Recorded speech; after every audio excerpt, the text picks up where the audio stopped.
Hey, good morning, Eastern Oregon, and welcome to this June 25th version of AM Live on EOA. Your connection to Eastern Oregon. We're glad that you are here with us. If you want to find our content, go to EOA.network. EOA.network. That takes you to a link tree where you can find the locations of all of our content, our Facebook and our Roku channel, our website, our Instagram, and follow us. We appreciate you following all of those places, or at least the one that you visit frequently. So this morning here we have two guests, and so in just a minute we're going to have Lori McNeil, who is a friend of mine I've known for a long time, and she is now working for the Chamber of Commerce. And then the second part of the show we're going to have Steve West will be with us here.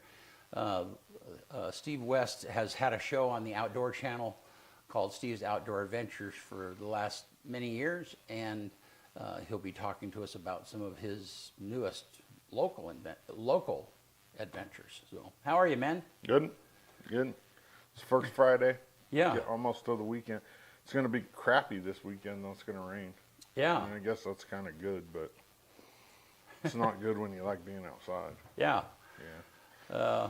No, it looks like it's going to turn. Man, there was a ton of activity yesterday. I mean, they had two fires. I mean, did you follow everything that was going on yesterday? Not really. I saw what you posted. I was trying to figure out how you heard about that because there was no press release.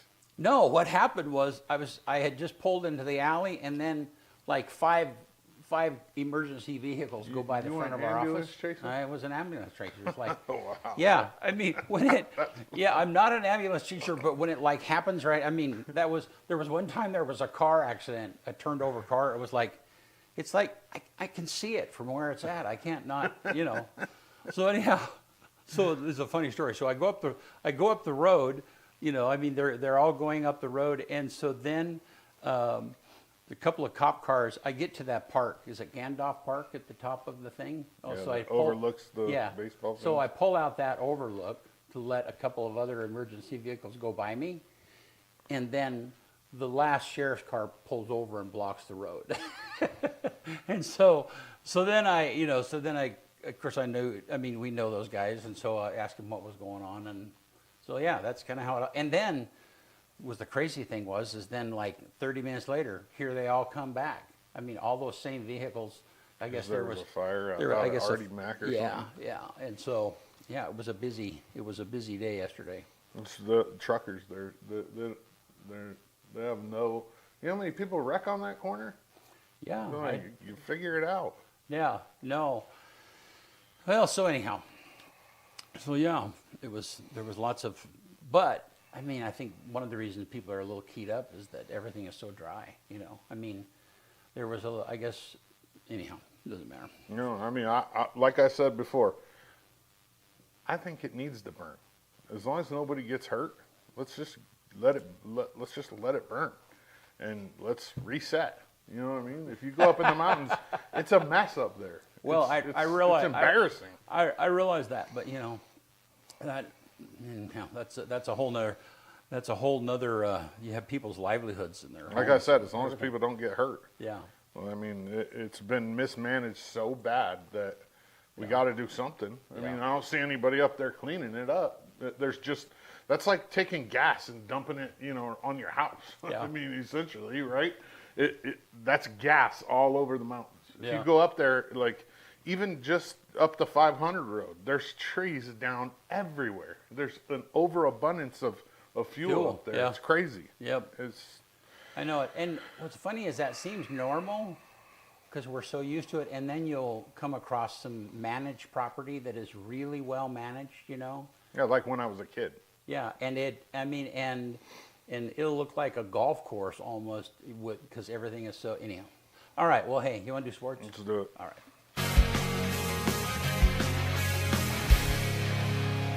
AM Sports Report brought to you by Northwest Furniture and Mattress. Real comfort, real sleep, real results. The FlexSteel Z-Cliner is Sleep Score Labs validated to improve how you sleep. See it at Northwest Furniture and Mattress in LeGrand.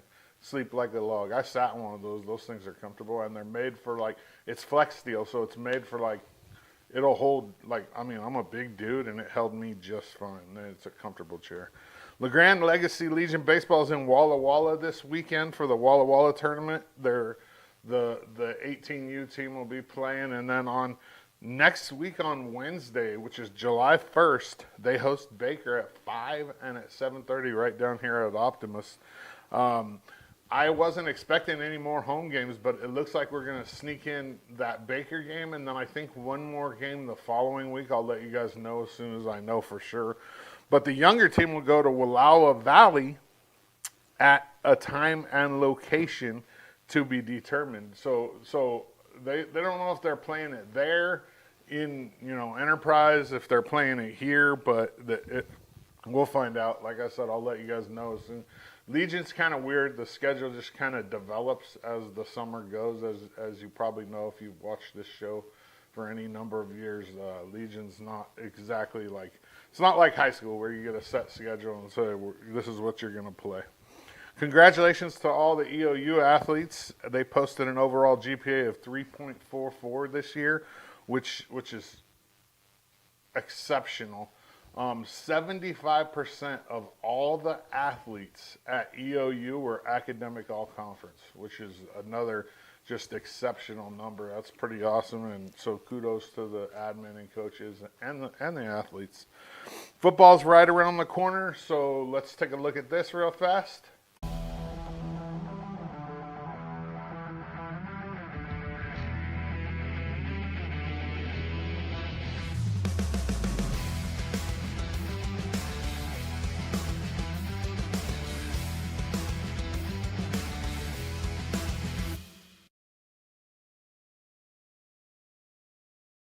Shrine game coming up July 25th. I mean, that's like a month away exactly from today. We'll go live at 6 o'clock. The game kickoff at 7. They do a bunch of stuff before the game. It's pretty exciting. We're starting to get some of the stuff rolling in. I talked to the guy from the Shriners Hospital yesterday, and we'll have a couple of interviews with doctors and PT personnel at Shriners, and they also send them over and they kind of talk at halftime. We'll hook up with the queens and the captains at the night before the game, and we just put out some cool stuff that kind of is bonus material for the game, but it adds a little bit of flavor. It's fun, and it makes the game a little more compelling and exciting. You get to learn more about the players with the player introductions, and it's just cool stuff. That's June 25th, kickoff at 7. The live stream will start at 6. It's pretty exciting. AM Sports Report brought to you by Northwest Furniture and Mattress. Big Red Rocking Chair on Elm, off Adams in LeGrand. All right. Thanks, man. Yep. All right, let's take a look outside at our weather cam. It's supposed to be a nice, pretty day today. For those of you that might not know, that weather cam is available on our website 24/7 or also on YouTube. All right, let's take a look at that weather graphic, Bennett. So 84 today, and then it's going to be in the 60s for a bit. For the weekend. Yeah, and 80% chance of rain Friday, Saturday, Sunday. Yeah, but it says brief shower or two, so it's going to rain, but it's not going to rain a ton, which is good. Yeah. All right. Cool. So just to remind you about some events that are coming up. So the Embler Parade is on July the 4th. That's at noon, and we will be streaming that event. Be sure and don't miss that. That'll be here on our network too, but that's a great parade. The whole community comes out for that, and so that is worth the trip, and it's probably lasts about 30 minutes long. I mean, there's just a lot of participation. And then also, if you're interested in the All-Star football games this weekend, tomorrow day, we'll be streaming games at 2 and at 7. That's up at Community Stadium. And then one on Saturday at 1 o'clock. And those are available via pay-per-view, which at 689allstarfootball.com. So, And then here in just a little bit, we're going to have Lori McNeil with us, and she's going to talk to us about the Chamber of Commerce and the Thunder at the Peak, their 4th of July event that's coming up. So we'll be right back, and she'll be with us.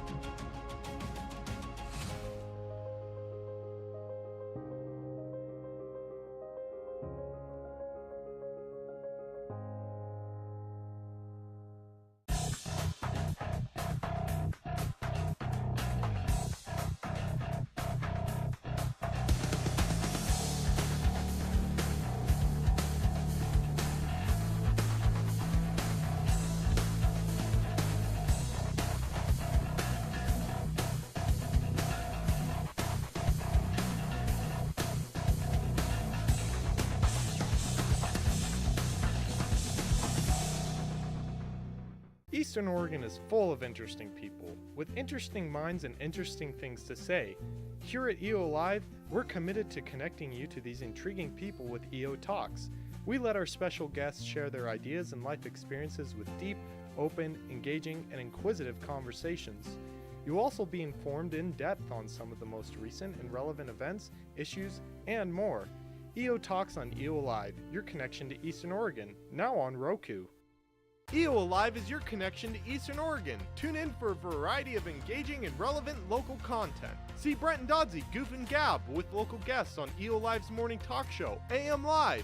Watch Dodsey on EO Live Sports to get the latest sports information and interviews with local coaches, athletes, and more. On EO Talks, we have intriguing and in-depth conversations with people from around Eastern Oregon. Master Chef Russ Gleason shares delicacies from his golden recipe book on cooking across the hall. Stay in the know about what's happening at the Sheriff's Office on Keeping It Clear with Cody Bowen. To stay in the loop on local arts and music events, catch the EOA Arts Update with Ricky Joe Hickey. We're available across the board, including Facebook, YouTube, Amazon Fire, and of course, our very own website, EOA.tv. We even have our own Roku channel with 24/7 live streaming content. You can also listen to our shows on Spotify, Apple Podcasts, Amazon Music, and many other popular podcast apps. EO Live, your connection to Eastern Oregon.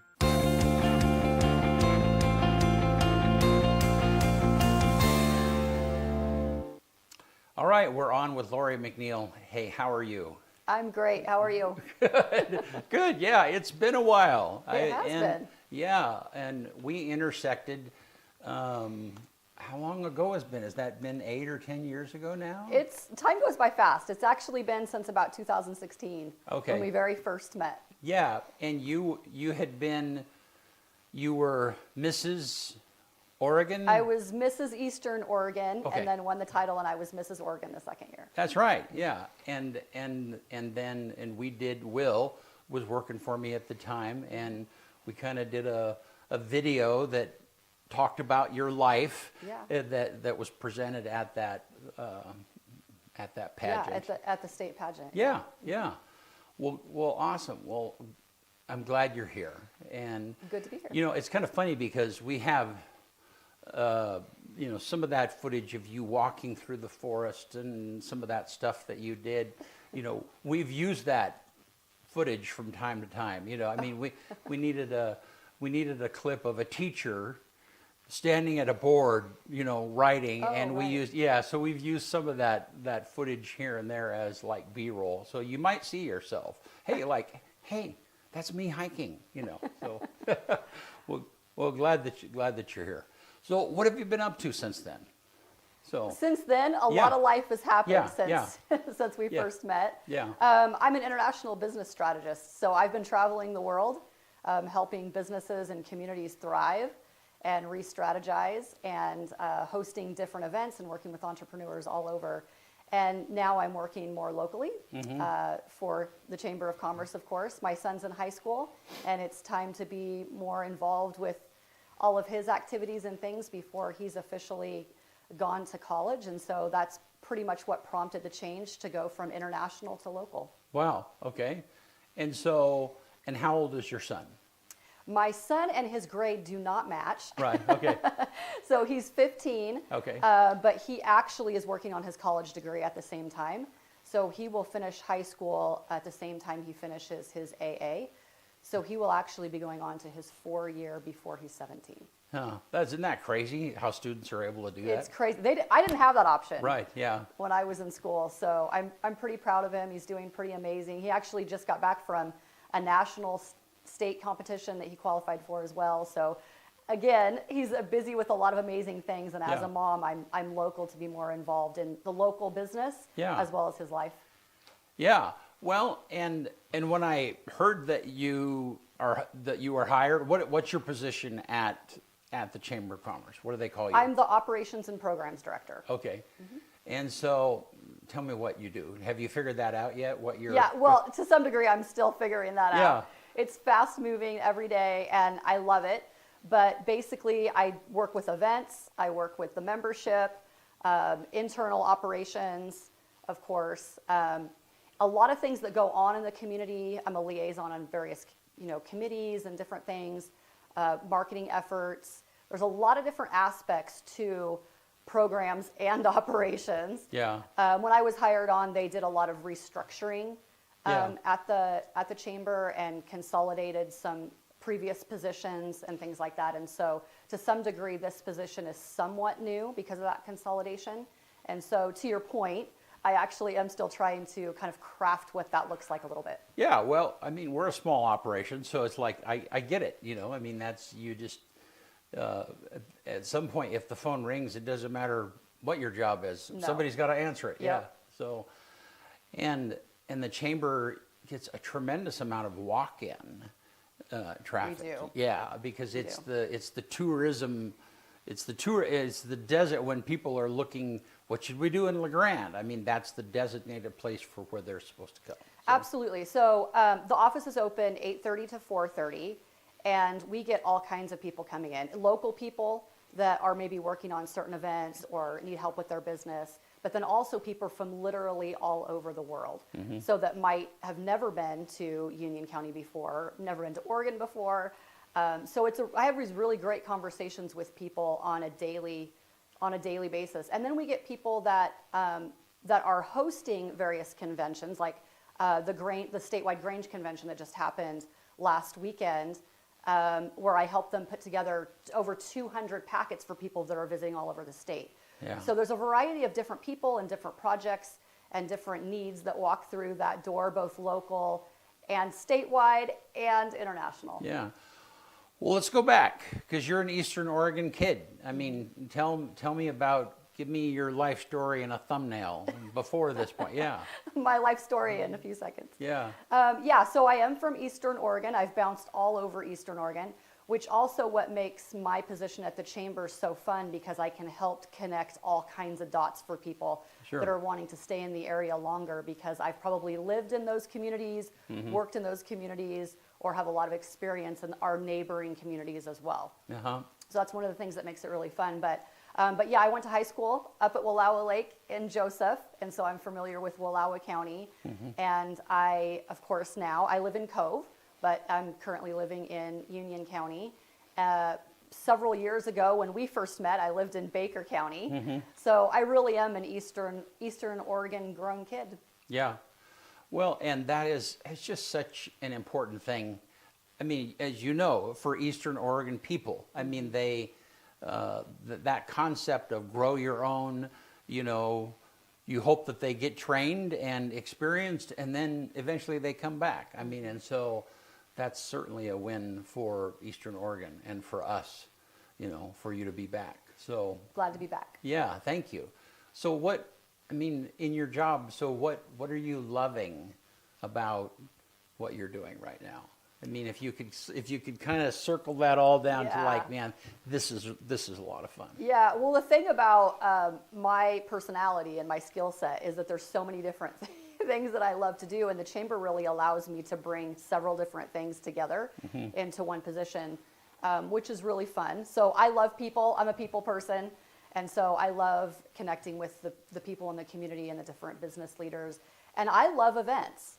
So that's one of the ways that people have been getting to know me to this point is my event announcement videos that I do every week and things like that. And I do love events. And it was shortly before we met that I actually became certified. So a lot of people don't know that I actually am a certified event management expert. Oh, wow. And I have been for actually about 12 years. So all of that I love to do, that I have experience in doing, I've also been able to bring to the chamber as well, as far as all the different aspects of events for my certification for that. So I love doing events. I love meeting people. I'm a systems and processes girl. I love operations. And so I am happy to be in a position that the chamber is in right now through their transition. When I was hired and everything that they're going through, to just be a part of developing a lot of new systems and processes, strengthening older systems and processes to really serve the community in the highest capacity. Good. So tell me, kind of give me a snapshot of how you see the chamber changing, what things are adjusting, what new systems are, talk to me about that. Yeah, so there's a variety of different things. So what we're really trying to grow the membership and use technology a little bit more in order for us to be more efficient with how we're serving the community. And that also spills over into the way that we're doing the marketing and kind of finding that balance between the print material and the online electronic stuff, because we deal with a variety of different people, different learning styles, communication modalities, all those different things. And so we have to pay attention to that and that balance between old school, if you will, and what's coming in the future and what's already here with technology. So there's a lot of shifts happening with technology in that regard. But then also just how can we better serve the community? How can we better serve the members? And so one of the conversations that I've been having more and more revolve around, what do you need? How can we help you? Not just this is our list of benefits, but is that the most beneficial for you, and what do you actually need to thrive in your business? And a lot of the conversation I'm having is that people are really needing help with just some basic marketing help. So then part of that is really shifting into, okay, what does that look like? Is that workshops? Is that conversations? Is that demonstrations? Because there's a lot of people that are really, really needing help with social media or very specific things like that. Or how can we partner with other people in the community in order to offer the actual things that people need, rather than having it be a box program of just, this is what we offer, hopefully it works for you. Yeah. So we're taking kind of a different approach to that. Well, and the landscape, I mean, as you know, we're so super aware of how it's just changed, and I mean, I've watched the chamber adjust over the years. I mean, getting away from print material to digital has been something they've been working on for a long time. But now the digital landscape is so saturated that even that is, I mean, do you spend much time scrolling much or anything? I mean, it just gets exhausting after a while. And so then the combination is really important. Yeah. It really is. And I have conversations with people all the time that are on both sides of the fence. I have people that say, oh no, we don't even need anything in print anymore. That's completely obsolete.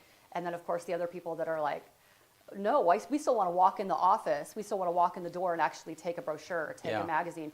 So I really do think, and especially for our culture and our community here, that finding that balance between the two is really, really important. Mm-hmm. We still are we're a people front-facing community. Mm-hmm. People want those relationships. They want those conversations. They want to have eyeballs and to have that connection, not necessarily just reading things on a screen or just having things in their email inbox. So one of the things that I'm working on in my role at the chamber is finding that balance that maintains what technology can do for us, but not leave the human piece and the connection that people in this community really desire. Yeah, well, and I had a conversation with your president. It's probably been a year ago, and one of the things that I suggested is that at some point the chamber really needs to be out on the strip. Let me put it this way: the tourism part of meeting people. Baker has a really nice setup, because right there in that main drag right into Baker is their tourism center, And so you're absolutely right. For somebody walking in the office that being able to hand them, hey, this is a fun thing to do. This is where you should go, and making, I mean, that is critical. And the conversations that lead to recommendations, people that are, especially that are not familiar with our area, I can't tell you how many people will ask me, well, what do you recommend? right, What do you think? What have you actually experienced yourself? And where should we eat and where should we do? That's information that they can't get by just reading a review online in the same way that makes that connection point, that makes it real in that conversation. There's no connection. They're just hoping that that recommendation is first real and not made up. right, Right, because anybody can type anything online. And two, that it's what they're looking for. Whereas when you have that conversation with somebody, you can go into that Q&A, you can have that deeper conversation to where they feel like that recommendation is truly what they're looking for. yeah. Well, and it is interesting because, yes, certainly if I meet you for the very first time and I say, hey, where's a great place to get a burger? Okay, and we have a half an hour. Well, I mean, that in that criteria, you can give them, you can give it, which for them to sort through that process, looking online or looking at reviews, and that's the other thing that's just radically changed is, anybody younger than I, they're going to the reviews right off. It's like, what are other people saying about this restaurant, or this place, and so. And those are certainly helpful. Right. But it's that combination with Right. that conversation. But certainly an in-person conversation just shortcuts all of that because I'm making a connection with you and I'm following your recommendation. The other thing that I've noticed is that people from outside the area that are coming in, those conversations are also helpful because even though you can pull up a map and you can look at the addresses for things that maybe you're trying to figure out yourself, when you're standing in the office and you're on the main street, and they say, we only have an hour, or we only have 2 hours, we're only here for the afternoon. It's very easy for me to say, oh, well, it's just 2 blocks this way, it's 5 minutes that way, and I can help them map out their day that makes their time in Union County more efficient to where they have that visual and they understand in a much different way than if they're just looking at a map. Yeah. Well, I hope, and I had heard Sajid mention that there might be an effort to move the office at some point down the line, which I think, and again, I mean, let's back up just a little bit. So the Chamber of Commerce also has the responsibility of tourism. Yes. And those are separate pockets of money Very that come separate. together under that roof, And so, and a lot of, I mean, some cities separate those things. The Chamber of Commerce does one and the tourism does another, and we've watched Baker City flip-flop back and forth, move those funds around, and they're in the process of doing that right now. So, but the location piece of tourism would be awesome if it were somewhere else other than a side street in downtown. So I hope that they can push that through at some point. So I don't know, anything else? Well, let's talk about the event that we need to talk about, and that is the 250th. Yes, yeah. That is a big deal. So the committee has been working very, very hard at preparing for the 250th celebration. Yeah. And we're excited about that. Of course, that is coming up on the 4th of July. It is at Buffalo Peak in Union. And this year, of course, being the 250th, we have all kinds of extra things planned. We're going to be kicking off the festivities at 5 o'clock. So we're having all kinds of different vendors out at the golf course this year, both food vendors and non-food vendors with crafts and goods and different things. And that's going to be up at Buffalo Peak or downtown? No, that is at Buffalo Peak this Okay. year. That is Okay. not downtown. That is at Buffalo Peak. And so we have everything that we're going to be doing on site.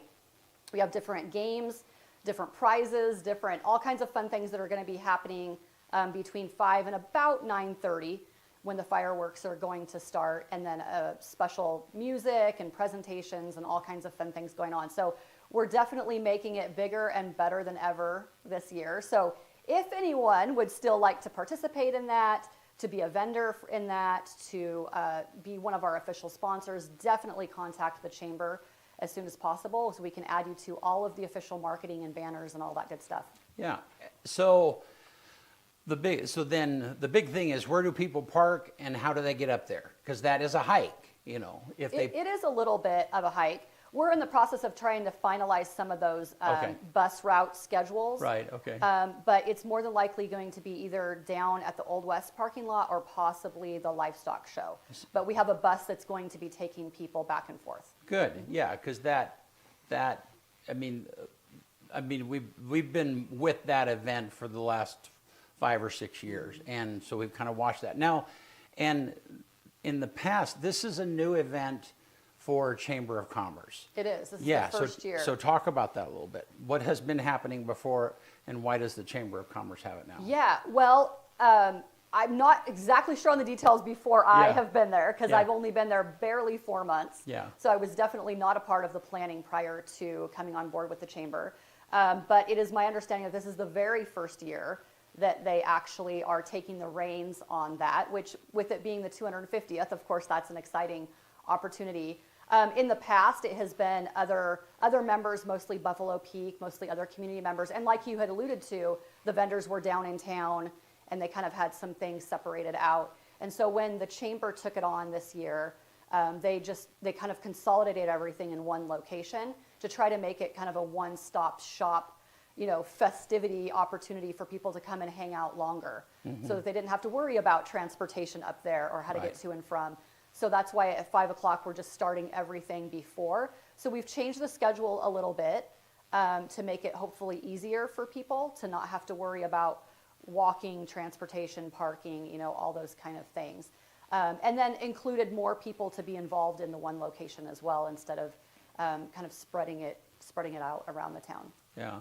Well, and they've also had golf carts. I mean, it is a golf course, and so Right. they've had people shuttling up and down the hill just looking for people that might need a ride, up. And so that's always. I was at the Pendleton Roundup, those shows last week or last year, and I mean they just have golf carts that are just roving around all the time. If somebody needs assistance, we will definitely do our best to Yeah. assist and make sure everyone gets to participate. Yeah. For sure. So that's because once you get up there, I mean, it's a beautiful. It is gorgeous. It really is, and it's fun to see, and people kind of camp in different places. We'll be streaming that event. We kind of set up on what hole is that we're hole one. Yeah. The very And top. so it kind of looks out over the entire thing and catches it, and so that it's a cool event. So anything else that you want us to remind? So let's put that back up again, Ben, at that graphic. So 4th of July, can't miss the date, and the festivities start at 5. Is that what you said? At 5, and our vendors are going to be setting up about 2 to 3 o'clock. So if anyone is interested in being a vendor, it's not too late. Contact me. The setup is going to be about 2 or 3. The actual event starts at 5. Fireworks will start about 9:30. So there's a lot of different things that we have planned within that time frame. So it's definitely something that we're trying to make family friendly and to come and hang out and celebrate for several hours and participate in a different way. Awesome. Well, nice to have you with us today, Lori. Yeah. Thank you so much for Yeah, having me. and good to connect again, and we should have coffee sometime soon. And, Yes, yeah. absolutely. So, all right. Well, hey, we're gonna take a break, and we will be right back with Steve West.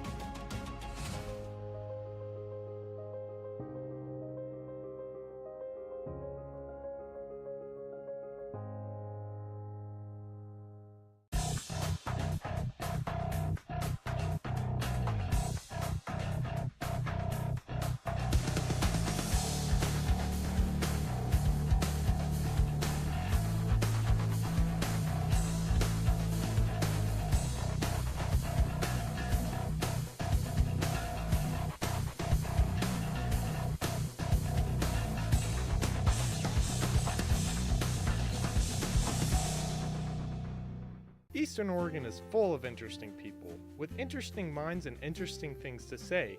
Here at EO Live, we're committed to connecting you to these intriguing people with EO Talks. We let our special guests share their ideas and life experiences with deep, open, engaging, and inquisitive conversations. You'll also be informed in depth on some of the most recent and relevant events, issues, and more. EO Talks on EO Live, your connection to Eastern Oregon, now on Roku. EO Live is your connection to Eastern Oregon. Tune in for a variety of engaging and relevant local content. See Brent and Dodsey goof and gab with local guests on EO Live's morning talk show, AM Live. Watch Dodsey on EO Live Sports to get the latest sports information and interviews with local coaches, athletes, and more. On EO Talks, we have intriguing and in-depth conversations with people from around Eastern Oregon. Master Chef Russ Gleason shares delicacies from his Golden Recipe book on cooking across the hall. Stay in the know about what's happening at the Sheriff's Office on Keeping It Clear with Cody Bowen.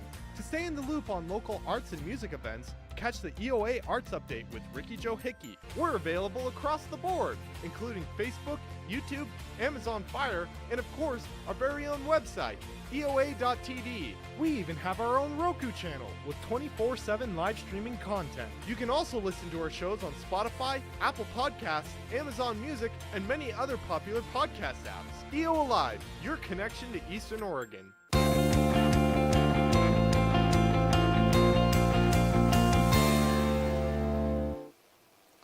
All right, we're back with Steve West, Steve's Outdoor Adventures, and a lot of other adventures now, right? Yeah. Life's an adventure, Brent. Yeah. So good to see you, man.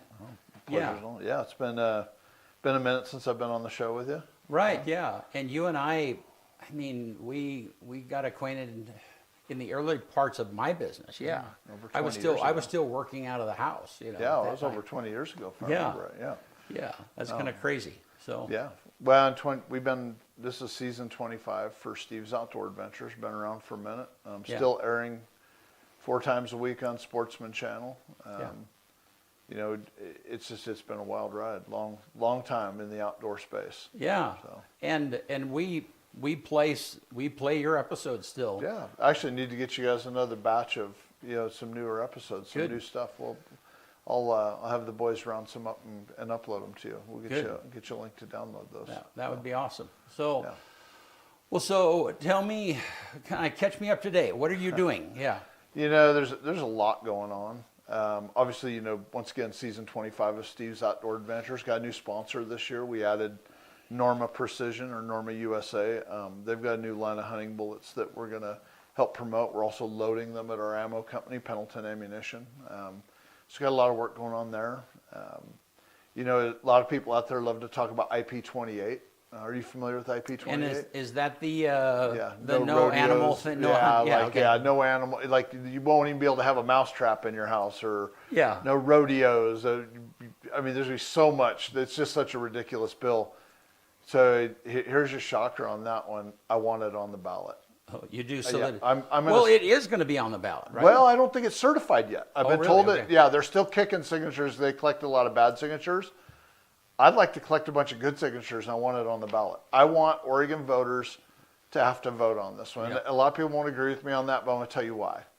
Number one, there's too many sensible people in the world. No matter what, it goes down in flames 98-2, right? I mean, but number two, there's a reason why Governor Kotek came out against it, and the Democrats are actively trying to get it off the ballot. It's the kiss of death for her on the ballot. It's because rural Oregon turns out in such low voter percentages that if that's on there, then if it's yeah, on a lot there, of people- everyone is going to turn out to vote to protect their hunting, their fishing, Yeah. their ranching, their way of life. It is a way of life bill, and everyone will turn out for it. And we know how those people will vote. And when only 35 to 45% of the voters turn out to vote, which is shameful, by the way. That's I was voter gonna turnout say, like that's yeah, shameful. That's pathetic. It is. It is beyond shameful.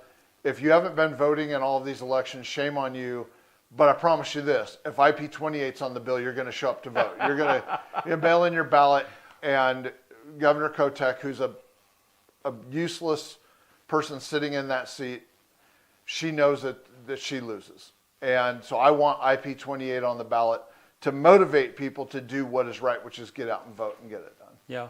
So, yeah. Well, and the proponents that put IP-28 even looking for the signatures I mean, they're just trying to make waves. They're just, it's not, I'll bet he's just collecting a check. He's probably getting paid a salary from the donors and his Yeah. little political thing. Great. I love the guy. Get it on the ballot. Go, buddy, go. and there's so many people out there going, what is Steve saying right now? Like, seriously, I'm going to sign the petition to get it on the ballot, and I'm going to vote against it. Yeah, no, and it's kind of, it is, I've seen social media about, you know what Oregon's people are going to vote on? Yeah. I mean, it's viral. already, it already just gives us this awful, you know. The crazy Name. hippie state. Yes, yeah. You have like one little part of the state that has just so many people in the weird collect there, right? And all of this stuff spawns from this one little spot. And then you come out here and we're all normal, red blood Americans that Well, and in this particular, I mean, this is part of the initiative process that is weird about, I don't know if it's in other states or not, but you have outside agencies that are funding initiatives to get them on the ballot, and they might not have any interest whatsoever from a groundswell in Oregon until people start getting up. Like, oh, wait a minute. I mean, they market That's that politics agenda. everywhere. Yeah. It's politics everywhere, and that's fine. That is our democratic way. Get it on the ballot, let the people vote on it. And it's called something like the Peace Act or something. It's like, where did they come up with that title? That's baloney, because everybody's going to mark yes for peace. Right. Everyone better read the ballot when it comes out and make sure they understand you're not voting for peace. You're voting to ruin our way of life in Oregon. Yeah. And a rural Oregon way of life. And better yet, if you live in Portland, there's mice in Portland. You won't be setting mouse traps. You won't be going to the Pendleton Roundup. Could you imagine rodeo being illegal in Oregon? And the most legendary of legendary rodeos, the Roundup, isn't able to be held in Pendleton, Oregon at the Roundup grounds anymore. Did you imagine all of that? Well, No, it's ridiculous. It would never pass. It has no chance of passing, but we want it on the ballot. Right. But the agenda, I mean, we've watched this before, and that is, it's just we get it on the ballot once, and then people start thinking about it. And then, we do it again, and we do it again. I mean, it's just this erosion of, I mean, that's the agenda. That's how it works. Yeah. So. It's that a bill like that has no chance of ever passing. No. Too many people, even though we say the world has lost common sense, there's too many people with common sense that Right. will win the day. Yeah. So, Well, okay. Well, so tell me what else is going on. probably the biggest thing that is happening at the moment is what and it's a hot button topic for a lot of people.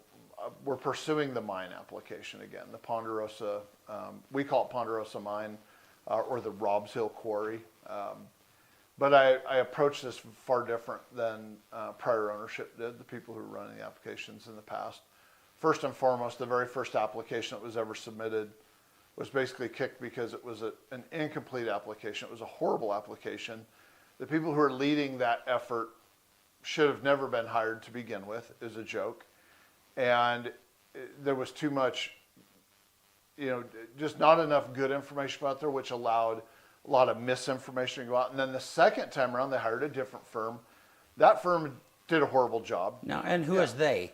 I say they, so the firms that were hired, like the legal firms that were hired to put together the applications. Okay. And one of the things that wasn't done was you have to do a certain amount of drilling for core samples. Let's study how much rock is there? How good is the rock that's up there? You can't just go get a mining permit and say, oh, we're going to mine it and figure it out later. No, you got to know, is that rock high quality ballast rock? Does it have absorbency rates that meet ODOT spec, or better yet, railroad spec? Mm-hmm. How much of it is there? Like right now, we're drilling our last boring up there, and it's like a 400 or 500 foot boring that goes down. And as you drill down with this and you pull the core samples out, you get to map what are the thicknesses of ballast rock.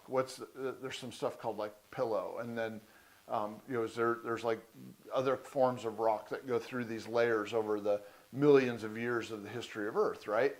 And when it's all said and done, we're going to be able to create, we're hoping, a 3D animation of where is the rock, how can you properly mine the site, create a mine site plan, things of that nature.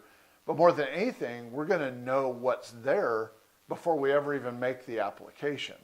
Now, 2 years ago, we drilled 3 test holes, and we hit incredible rock that met way beyond ODOT spec, and some of it met railroad spec for absorbency, which was awesome because the railroad's right there, and we have the perfect location for a rail spur.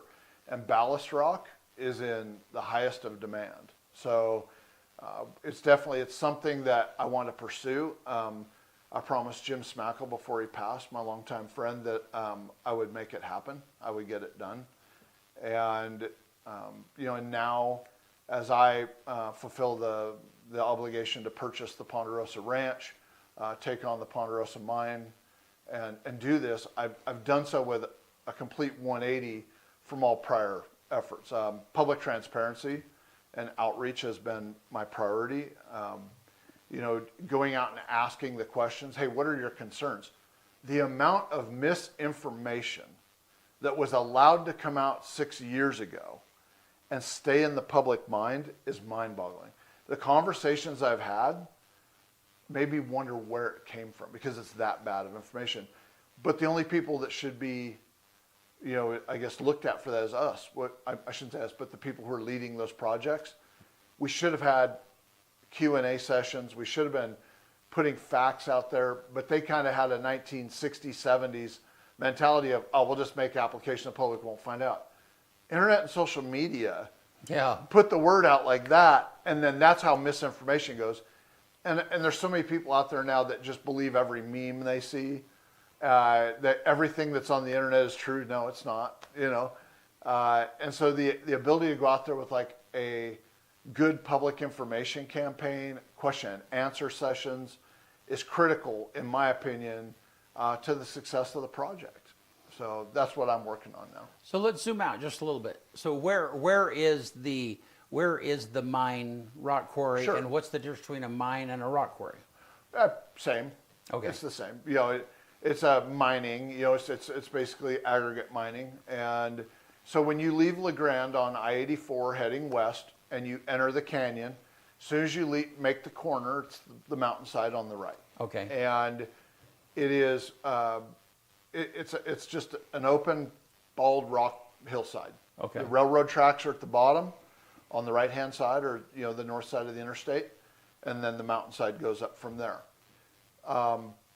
It's just a mountain of rock. Now, when we put this all together years ago, I had certain requirements for the project. Number one, I wanted to protect the viewscape of the city of La Grande. At no point in time have I ever allowed any mapping to be done where the viewscape, that ridge that you can see from town, would ever be crested or broken. The mine boundary is on the west side of that. So from the city of La Grande, you'll never be able to see it. The folks who live in Perry, there's a great big ridge that runs up on that side. From nowhere in the city of Perry can you see the mine project. Okay, so the viewscape has been protected, and for less than a handful of seconds going east or west on I-84 will you be able to see the project site in any way, shape, or form. And I've mandated the people who are doing the site planning to move the berming up so that we build a big wall for visual limitation. We don't want people to have to look at this. I don't want it to look like lime. I want it to look good, berm it up, hydroseed it, put trees and grass or whatever up there, but make it visually appealing. But that berming also blocks sound. You're not going to be able to hear it. No one in La Grande is going to hear it, any crushing or anything like that. People in Perry won't be able to hear it. Dust mitigation studies are being done. Sound studies are being done. Actually, the sound studies are already done. Surface water, all the studies have either been done or are being done. I just had no one. Actually, I'd been invited to a kind of a Facebook private group to answer some questions on it. And someone who lived in Perry actually hit me with a great question.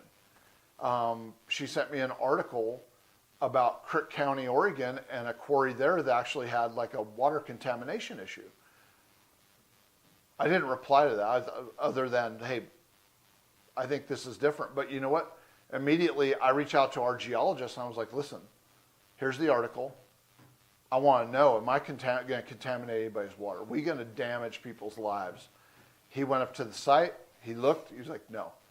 Perry is in a different aquifer further to the west. There's a big canyon in the middle, a ridge.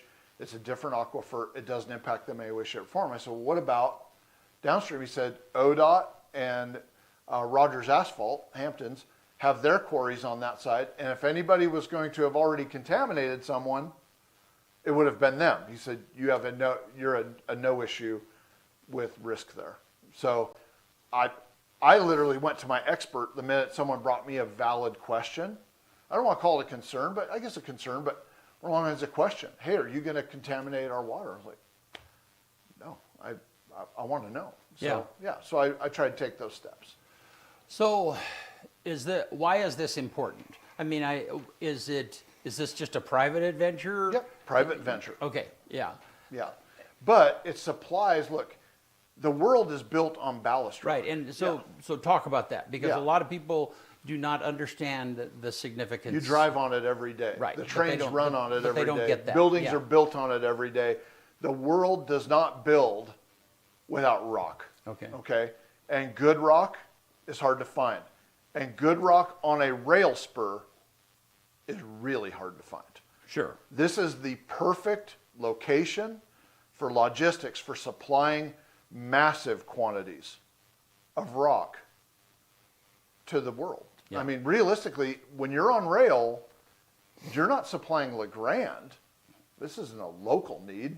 Right. This is, you're working on I-84 at the Dalles. You're working on I-5 at Medford. You're Yeah. Southern California, British Columbia. Yeah. The railroad can take it there, and the railroad needs great ballast rock, and we have that rock. Now, we're going to conduct more testing. All these core samples that are coming, we want to make sure that we've got great testing, absorbency rates, quality of rock is important, and that will dictate a lot. Yeah.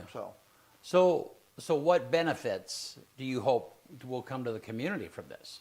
well, number one, think about this. Right now, it's timber and grazing. Was it $100, $200 a year in like tax revenue from property taxes to Union County? Yeah. Change that to a rock quarry with an unbelievable amount of rock in there. The valuation and classification on it changes.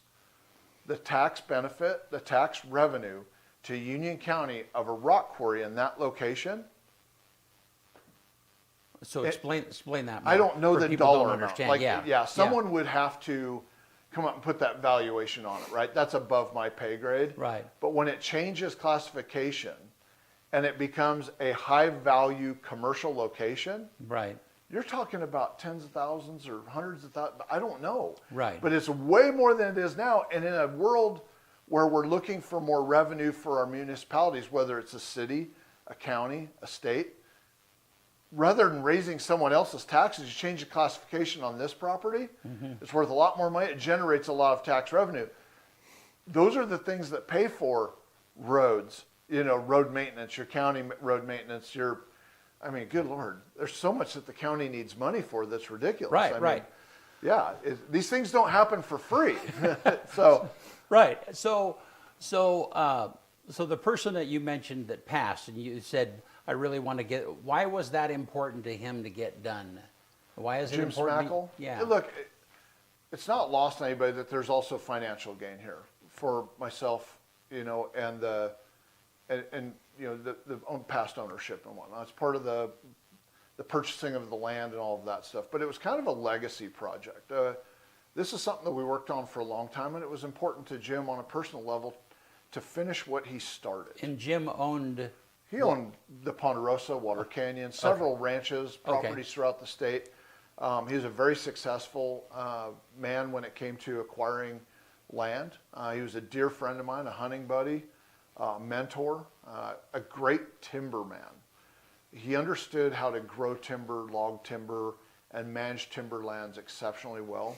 He's a great mentor to me, and it's a big reason why the Ponderosa looks the way it does today, because he coached me or influenced my timberland management efforts up there. and we took a property that was overlogged, scraped bare, left just, oh man, it was horrible. And now when we go up there with people, like, oh my God, look at the spacing and the timber, look at the wildlife, look at, you know, that didn't happen on its own. Mother Nature didn't just say, hey, let's just grow some trees there. No, we went in and thinned and cleaned up the landscape and took the old piles that were left behind by the loggers that had raped the landscape for so many decades, and we cleaned it up. And now, like this past weekend, Sheriff Bone's daughter had her wedding up there. It was beautiful. The timber landscape behind the wedding, you know, it was perfect spacing. Everything was beautiful. Like, to go in and do all that work, it's also not free. This land doesn't just come to us and say, here, this is yours, it's free. Right, yeah. No, it costs millions of dollars Yeah. to buy the land. It costs millions more to own it and maintain it. You don't just let Right, it go. yeah. You have to take care of it, Yeah. you know. And so this rock, you know, one of the things that I think gets left out of this conversation is that I feel like our wild spaces need to be protected. Okay, like, very much so. Our wild places need to be protected. And the deal that has been struck is that in order to satisfy the Oregon Department of Fish and Wildlife and their desire to, you know, protect landscapes, is that, number one, for the 250-acre rock quarry site, we will do 250 acres of habitat mitigation work. We fenced out a riparian area. That was 50 acres. We did 200 acres of thinning, and then I did hundreds of more acres of thinning. The amount of mitigation work we did to satisfy the Oregon Department of Fish and Wildlife, unmatched. And I've agreed to put the Ponderosa Ranch in a conservation easement so that it will be protected in perpetuity forever. Can never be broken up and subdivided. No wind towers, no power lines, you know, nothing. Like, it cannot be destroyed. We can still properly manage and harvest timber. If we want to, we can graze it. We can do the proper land management and land use things, but the mountain will never be broken up and subdivided. You won't see homes all over that part of the mountain. You won't see commercial development on that part of the mountain. And that is once again, that doesn't come free. This rock quarry, this permit, allows us to pay off the ranch, put it in the conservation easement, and fund it in a trust so that it is protected forever. How much acreage is on the ranch up there? So it's like just under it's 4,998 acres. The rock quarry is on a 274 acre parcel that will be broken off from that. Okay. With a 250 acre mining site inside of that. And then that leaves a little over 4,700 acres that falls, a large part of it falls in the Oregon Department of Fish and Wildlife critical winter range overlay for elk and mule deer. And that's why it's so important that we protect it. Okay. Yeah, and that was where I was getting to, was this, so why is that important to the public, that stays whole? Well, but not just for that reason. So, like I said, oh yeah, you guys have all the elk. We don't have all that. When we manage our wildlife properly on the Ponderosa Ranch, all the animals in the world can't live there. It spills over. My neighbor, Jim Voles, great job of thinning, taking care of his land. More wildlife. Who borders us? U.S. Forest Service borders us. MIRA borders us, okay? What we do as private landowners for land management and wildlife management spills over onto the publicly owned lands around us. A lot of times that public land, through no fault of our local, let's say, forest managers, more along the lines of like bureaucrats in Washington, D.C. and the limitations that are placed on them by their higher-ups, those public lands are not always properly managed. So good private land management will allow the benefits of that to spill over onto the public lands where the general public has hundreds of thousands of acres locally to access and recreate. Hunting, fishing, hiking, camping, everything. Yeah. All right. Well, it sounds like you have a handful of stuff going on. Oh, I keep a lot going on. One last thing. Yeah. So in as part of this, I guess, transparency, right? I want to keep the public informed. We launched a website called robshillquarry.com. Okay. I'm doing dailies on there as often as I can. Hey, this is what we're doing today. Like the month of June, we've been drilling core sample. People are calling me saying, there's a drill rig on the mountain. Are you guys getting ready to blast? No, we're not getting ready to blast. We're just drilling core samples and we're filling the holes. But we're going to update that. We're going to put up question and answer stuff up there. When our application is ready to be submitted, we're going to put a copy of it up there for the entire public to see. We're going to put all the studies up there in like PDF format. You can download it, read it. If someone shows up to the application review by the county planners and says, I didn't know about this, it's because they didn't go to the website. We're going to do our best to put the word out there that, hey, you can go to robshillquarry.com and you can see a lot of stuff. Additionally, on that website, there's an email address and a phone number, and people can actually send me an email or give us a call or drop me a text message asking questions. I'll have one-on-one sit-down sessions with anybody and have the conversations. Because once again, there is a lot of really, really, really bad misinformation out there. And when people actually get the facts, like, oh, I didn't realize that. I have had very few people leave a conversation with me going, oh, I'm going to oppose that, Corey. No, they actually have a more open mind after the conversation. I'm not finding the website. Robs Hill, ROBBS. Oh, there's 2 B's. That's why. Yeah, 2 B's, buddy. That's right. Yeah, robshillquarry.com. But we're just trying to be very transparent and get good information out there, factual information out there. Good. All right. Well, Steve, thanks. I appreciate the conversation and always the friendship over the years. We'll have you come back, and maybe when we get closer to the fall, you can come back and talk about. I'll have some good fall plans by then. Right now, my plans are a little bit up in the air because Yeah. I'm waiting for a few draws to come out. Yeah. I did get a pretty good tag here in Oregon this year. I'm eager to go on. It's going to blow everybody away where I blew my 27 elk preference points this year. To draw a tag I could get with 1 point. Yeah. Blew them all just for fun. Wow. But I'm excited about that hunt. Maybe the hunt that I'm most excited about this year. Wow.